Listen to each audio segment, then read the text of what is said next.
جنوبی کشمیر میں کوکرناگ کے دور دراز پہاڑی علاقوں میں رہائش پذیر لوگوں کو پینے کے صاف پانی کی عدم دستیابی کا سامنا درپیش ہے۔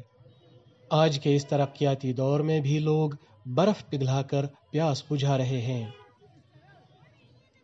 کوکرناگ کا مرگن علاقہ اگرچہ قدرتی حسن و جمال سے مالا مال ہے، تاہم علاقے کے لوگ پانی جیسی بنیادی سہولت سے دہائیوں سے محروم ہیں۔ ہمیں یہاں پہ پانی کی بہت قلت ہے۔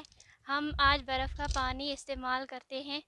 موسم سرما میں ہم برف کا پانی استعمال کرتے ہیں، بس برف کو ہم چولہے پہ رکھتے ہیں اور وہی پانی استعمال کرتے ہیں۔ بس برف گرتی ہے تو ہم باہر سے برف اٹھاتے ہیں، اندر وہ استعمال کرتے ہیں۔ ہم بیمار بھی ہوتے ہیں لیکن ہماری کوئی سنتا ہی نہیں ہے۔ مرگن کے لوگوں کو گرمیوں میں بھی روزانہ کئی کلومیٹر طے کر کے پانی حاصل کرنا پڑتا ہے، تاہم برف باری کے دوران آبی ذخائر جم جانے کے سبب انہیں سرما میں برف سے ہی گزارا کرنا پڑتا ہے۔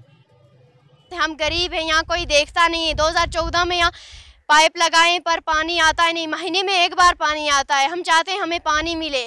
ہمارے چھوٹے چھوٹے بچے بہن بھائی ہم نیچے سے پانی لاتے ہیں، ہمیں بہت مشکلات ہیں۔ ہم غریب لوگوں کی کوئی سنتا نہیں، ہم نے بہت درخواست دی، بہت کچھ کیا لیکن یہاں کوئی سنتا نہیں۔ ہم غریب ہیں، ہماری کوئی بھی نہیں سنتا ہے، نہ پانی آتا ہے نہ کچھ۔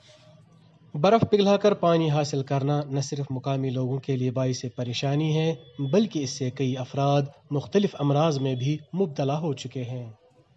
کہتے ہیں ہم بس کل آپ کا پانی ٹھیک کریں گے، یہ کریں گے۔ ہمیں 2 کلومیٹر یہاں سے آج بھی ہم پانی لاتے ہیں جب موسم ٹھیک ہوتا ہے۔ اگر برف گرتی ہے تو ہم برف کا پانی پگھلا کر وہی ہم استعمال کرتے ہیں۔ بہت مشکلات ہوتے ہیں ہماری، یہ بچیاں بیچارے ان کے پاؤں بھی سردی سے خراب ہو گئے، جل گئے ہیں۔